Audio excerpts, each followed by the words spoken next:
Yo, what is up guys, and welcome back to a brand new league racing video. Today is WOR round number 3 around Miami. And of course we missed the last round, number 2, around Austria, if I remember correctly. No, actually we missed round 2 around Bahrain. As I was in Abu Dhabi for the VTNR League finals. Round 1 was around Austria, but we got taken out because of desync. So, not very ideal start to the championship. We only got 2 points, as you can see here. As you can actually not see here, because we're not even on the list. As Ruben Pedreno in P10 has 6 points. Lucas Blakely leading the championship with 49. So we've got quite a lot of work to do in the rest of the season. So yeah, this is probably just the whole league racing season itself. It's probably been the worst start for me ever.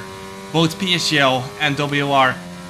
We've got our hands full with trying to catch back up in both, and that's what we're going to be trying to do today. We've done quite a lot of laps around Miami, so we should be on the pace, and we've already done PSGL around Miami as well, so love a bit of Q1 traffic. That should help as well. Now, reason we are probably having a tough start to the season is because of other esports championship. I had VTNR League final in Abu Dhabi, of course, and Formula E final in London.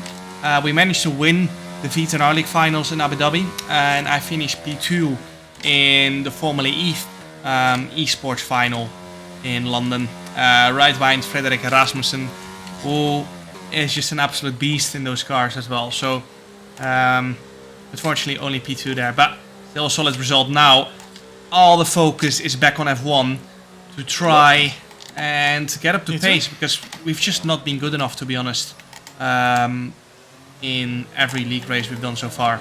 So, of course, we were really fast in Circuit of the Americas and PSGL, but still a lot of work to do. Just that one win is not enough. Now, we're going to try and only get 1 lap in here in Q1.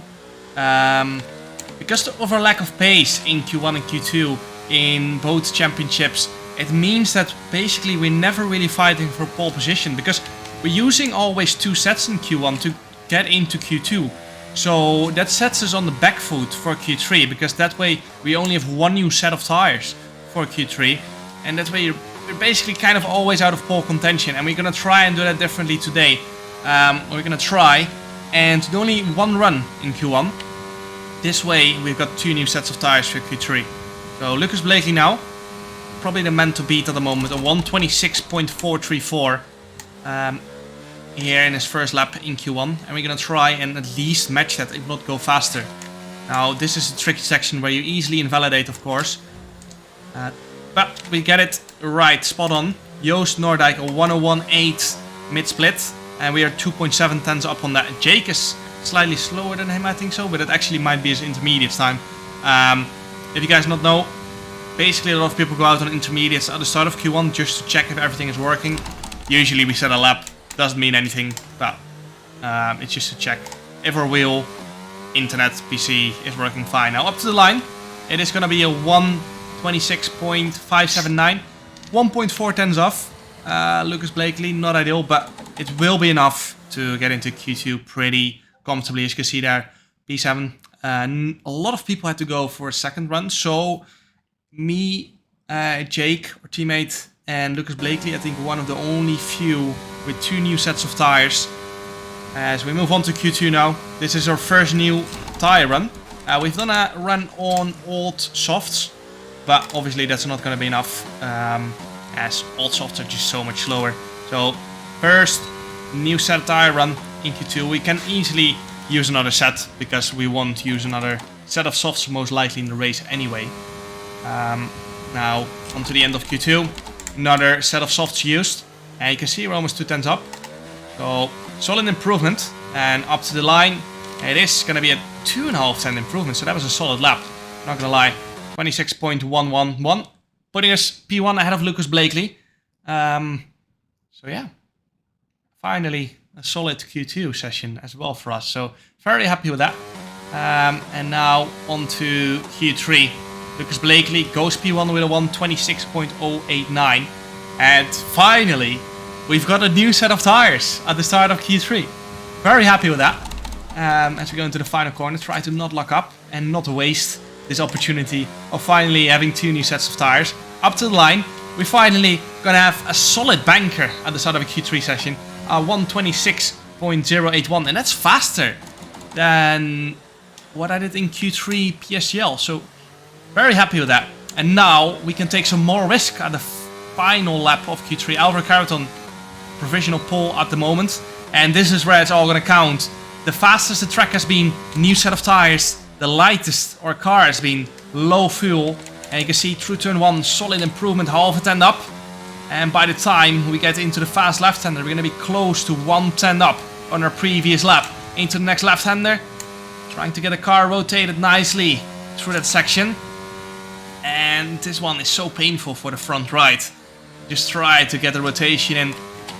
Bit of a wiggle on that exit, but we are half a 10 up on Overclockers and almost 110 up to our previous Q3 time into the next left-hander.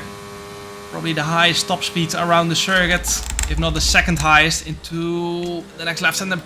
Quite a lot of understeer on that entry, so that definitely cost us a little bit of time. Into the very tricky chicane. I've gone too wide, and that has costed us around a 10th. And that might have cost us pole position here. Piotr Stachelek with a 126.042. It's going to be very close. And if we want to get pole position here, we need to nail that final hairpin. Lucas Blakely is about to get up to the line. We're going to pick our braking point as late as possible. We're going a little bit deep. And that has definitely compromised us for the exit. Up to the line now with 3.500 up to the line. Is it going to be pole position? It is for now. But there's still people on laps. You can see there, around 6 people yet to finish the lap. First one, I think, is going to be Josh Idowu. Very fast F1 esports driver.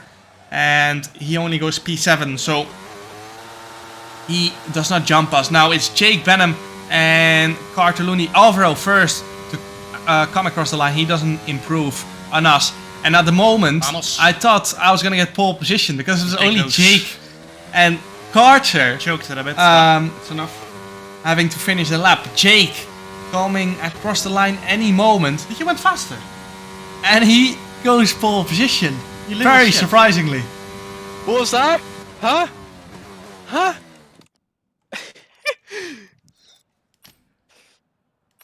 I literally said to my chat, that's enough. Because you're the last one on the lap.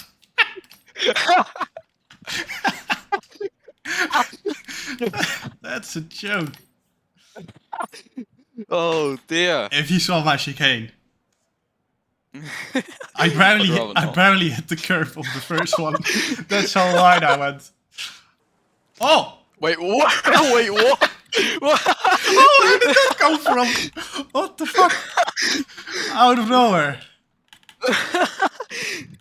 Interesting threats. And it's like nearly the whole race. Alright, this might need some fixing, not gonna lie. So the reason we were so surprised is because in quali it basically wasn't gonna rain, or at least at the start it was not gonna rain. So we were very surprised seeing that it was gonna be wet at the start of the race. But now, why do they leave such big gaps at the back? Pretty sure that's illegal, no? Isn't it 10 car lengths? Or am I? I think so. Alright, good luck. Good luck. Let's try and not burn each other off. so now this is our second wet race on F1 22. First one was PSGL, Circuit of the Americas, of course, and now it's gonna be intermediate conditions around Circuit of the Americas. It's gonna be 5 red lights, and away we go. It's not a great start, to be honest. And Jake has got the jump on us into turn 1. We did get a better start than basically everyone behind us. As Will Lewis locks up. I tried to give space very late on in the corner, because obviously I did not want to get spun around. So that's why I turned to the left very late on. But now Jake has got a little bit of a jump on us because of that better start and because of that little turn 1 incident. As there's been a crash back at the back of the grid, so sure who those people were. I think Josh Idowu was involved. Not sure who else. I think Overclockers had front wing damage as well. But I think most people have gone on to continue. And now Will Lewis still in P3 behind us. Lucas Blakely, I think, having a go at him into the next left-hander. And Lucas gets up to P3. I think that was Lucas's worst qualifying performance on the game yet. Because he has just been so strong everywhere so far. So surprising to see Lucas so far back. But now it's a P1, P2 Mercedes. And we're going to try and extend that gap, of course, in the next few laps. Lap 3 now. See, Lucas has closed the gap a little bit. Will Lewis losing touch a little bit with Lucas, as Jake goes a little bit wide. In this first few laps, I was just trying to find my way a bit. I wasn't as confident as usual. Part of it had to do with not being sure how long this stint was going to be, as I felt like it probably might dry up late on in the race, and I wasn't sure how long these inters were gonna last, of course. So had to be careful with the tire wear in the beginning, but I later on in the stint I started pushing harder and harder and caring a little bit less about the tire wear. So I was confident it was gonna dry up and that we had to go to slick. So you can see now Lucas right with us.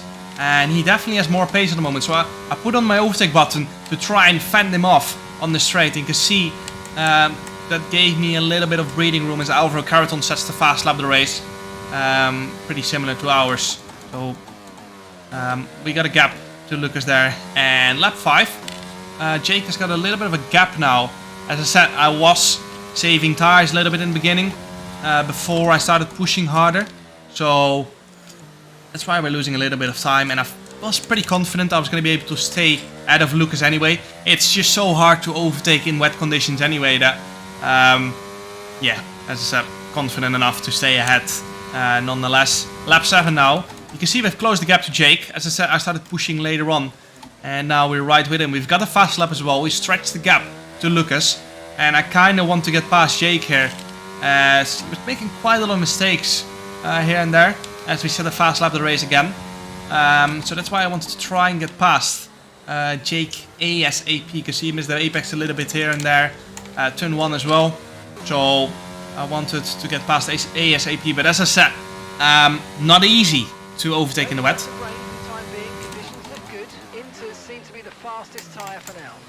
As you can hear Jeff say, I'm still gonna call him Jeff. The rain has stopped, as you can see on the screen as well. So the rain stopped earlier than expected. But see, lap 16 still in the intermediate, still a wet track. And now we're going to try and have a go at Jake. We've got quite a lot of battery. Lucas is right with us as well, as Jake dropped a bit of pace as we went further on into the race. So I decided to turn on the overtake button, have a little look, and choose for the outside here. We can try and get the switch back for the next one. Try and get better traction here. We're going to turn on the overtake button again because we have so much battery anyway. And I wanted to get ahead because I felt like I was so much faster. Fast lap of the race. For us, 36.0. We go around the outside in turn 1, which should give us the inside, but then the outside again for the next one. And now Lucas is right with us. It's costing me so much time, man. As you can hear me say, it's costing us a lot of time. We go down the inside again, and that compromises Jake's line. I tried to slow down Lucas a little bit so Jake could keep it around the outside, but yeah, that did not work. So now side by side with Lucas as he sent it in the long left-hander. I didn't really expect him to do that. And now overtake enabled. We're going to use all our battery here on this straight, and we're going to go defensive here into the next left-hander, covering off Lucas. Lucas having a little look down the inside, but of course not very smart to make it 3 wide. So we got ahead, and now it's Jake and Lucas side by side through this section. But one is going to have to back out, and it was Lucas backing out there. But you can see now lap 17, end of lap 17, and we're still in intermediates. 7 laps into the track, or the weather drying up, but the track not. Which is quite a while. Because you need to consider as well, lap 21 now, still wet, still intermediate. 11 laps in this race is basically 22 laps in real life. Because this is a 50% race, everything is accelerated, of course, in a 50% race. So if it dries up in 11 laps, it would basically mean drying up 22 laps in a 100% race. So Lucas Blakely boxes now, as our tires are just not going to make it any longer. But the question is now, are we going for slicks or are we going for another set of inters? Of course, the track does look wet, but that's quite a common thing in F1 22. DRS enabled, which usually means it's time for slicks. You can't really look too much at the asphalt on F1 22, as usually, even if it's wet, you could go on slicks. So it's not really a good benchmark, basically. So I'm gonna push now and box on this lap for slicks. As Jeff comes up with a strategy suggestion, but we're gonna push here. Our tires are absolutely dead, as expected after 22 laps on them. We've pushed them hard, and it took a lot longer than expected to dry up, and it's still not dry, as you can see. So, see, Jake is gonna get DRS on the next straight, and he's gonna have to stay out for another lap on these old intermediates. Still not sure. Really, this dries. You can even say I'm still not sure, and the reason I'm not sure is because the asphalt still looks so wet. But as you said, that's not a good benchmark, so that's why I'm still going for slicks. And give it a gamble. If slicks usually warm up, at least in real life, if slicks warm up, they work, and they will be faster than intermediates. So used softs are going on here, as medium stint would just be too short. So that's why I'm going for softs, even if they are used. Lucas is going to this was wrong call, I think so. As you can hear me say, Lucas has gone for inters, but he might have gotten it wrong as well. Piotr Stachila goes for the fast lap of the race on the intermediates, and now those first few corners are going to be very, very slippery, cold softs. As you guys know, on this game, it takes long for tires to warm up coming out of the box. So that is the disadvantage of using slicks on a drying up track. But we have to deal with it and see how these slicks will perform once they warm up. Piotr with the 3-second penalty, of course. I'm not sure if that will get removed or not. Wet for freaking 15 laps. That's what I want to know. So I was getting frustrated because it took a while. But you can see now lap 25, and we've lost, what, another 3 seconds to Slicks Piotr? either work or they don't. There's no in between. As you can say, I was obviously trying to use my logic from Fully real life, temperature. which was probably my mistake. Of course, I raced for many years in real life, and still my instinct very often goes to using logic from real life. And in real life, if you put on slicks, if they get up to temperature, they work. And it's now basically a full dry track. There's still some wet patches, but it's not really wet anymore. On last game, it would have definitely been dry enough. You can see now, lap 28, it is completely dry. There's no wet patches anymore, and the inters are still performing. Even though we're slowly starting to gain time, we've only gained a second on that last lap to Piotr, even though it's completely dry. And that definitely would not be the case in real life, as those intermediates will just grain up like crazy. Of course, Turkey last year, but that was oil coming through the asphalt, and that's basically a one-off special condition. So that's basically not how it usually works, but it is how it works in the game. How are they not losing more time? It's completely dry. And they're losing what? Second per lap? So yeah, Turkey last year in 2020, of course, was the case where it was pretty much dry, but that was an oily surface. Broken it more than in real life, of course, if it's 19 laps dry, which is basically 38, it will be an 100% race. So real life, and at 30-degree track or air temperature, it will dry up in the time. But didn't for some reason. And even if it did dry up, the Inter's not losing any time at the moment.